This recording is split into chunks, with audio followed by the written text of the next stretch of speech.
हर हर महादेव दोस्तों जब हमारा मुश्किल समय चल रहा होता है, जीवन में बहुत कष्ट मिलने लगता है, दुख चरम सीमा पर पहुंच जाता है, हर दरवाजे बंद हो जाते हैं, सब कुछ करने के बाद भी सिर्फ निराशा ही मिलती है।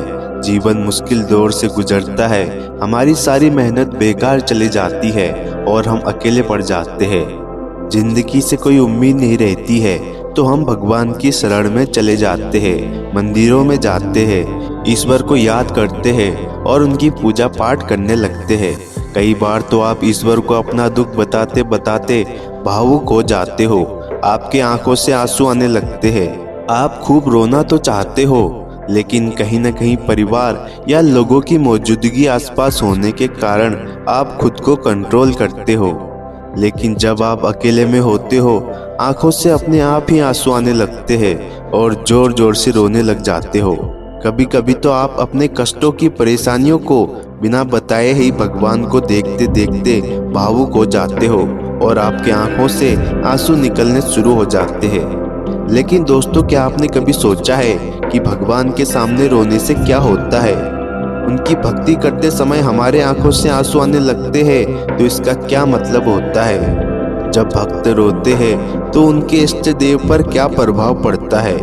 दोस्तों, भगवान के आगे अगर कोई भावुक हो जाता है, किसी के आंखों से आंसू आ रहे हैं, तो ये कोई साधारण बात नहीं है।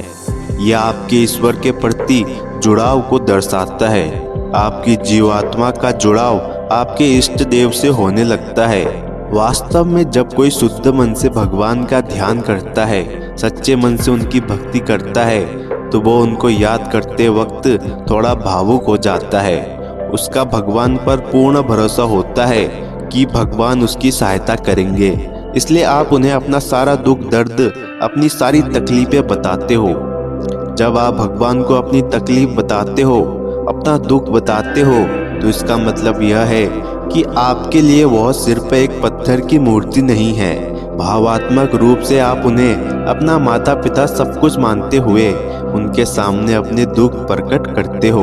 आपको विश्वास होता है कि आपके दर्द को सुनकर वो उनका समाधान देंगे और आपके दुखों का निवारण करेंगे। कभी भी भगवान से ये मत कहिए कि हमें रुपया दे दो, पैसे दे दो, ये दे दो, वो दे दो। आप उनसे खाली रास्ता मांगो। आप उनसे ये कहो कि हे प्रभु, मुझे रास्ता दिखा दो। हे प्रभु, मुझे इस समस्या से निकलने का रास्ता दिखा दो। समस्याएं अपने आप ही खत्म होना शुरू हो जाएंगे। शास्त्रों के अनुसार अगर पूजा के समय आपकी आंखों से आंसू आते हैं, तो आपको समझ जाना चाहिए कि आपकी प्रार्थना ईश्वर तक पहुंच रही है। जो व्यक्ति भगवान के सामने रोता है, उसका भाग्य बदल जाता है, उस पर भगवान की कृपा होने लगती है। पूजा के समय आंसू आना इस बात का संकेत है कि आपका मन शुद्ध है और आप पूरे अंतर मन से भगवान का ध्यान कर रहे हो। इससे आपका सीधा संपर्क ईश्वर से हो रहा है और आपकी पूजा सफल हो रही है। इसके अलावा इसका एक अर्थ ये भी है कि ईश्वर आपको संकेत दे रहे हैं कि जल्द ही आपकी परेशानियां खत्म होने वाली है।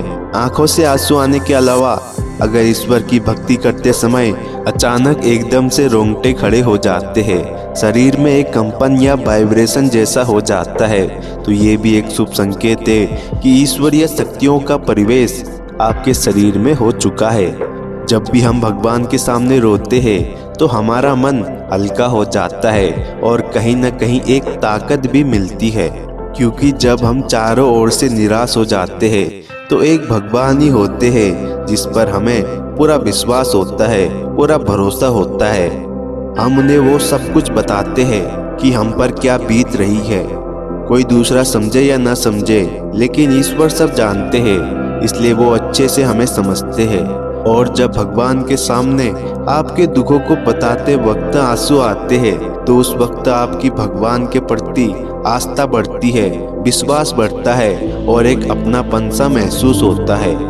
ईश्वर के सामने भावुक होना एक शुभ संकेत है कि ईश्वरीय शक्तियों का प्रवेश आपके शरीर में हो चुका है। अब आपके सारे कष्टों को ईश्वर खुद दूर करते हैं, आपकी सारी परेशानियां हर लेते हैं और आपका जीवन खुशहाल कर देते हैं।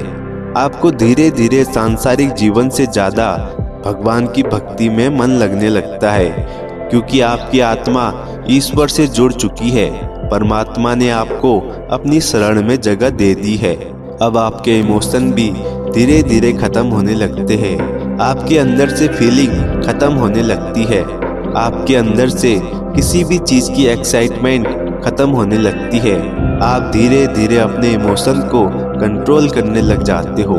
धीरे धीरे आप उस स्टेज पर पहुंच जाते हो कि आपको दुख सुख एक समान लगने लगता है।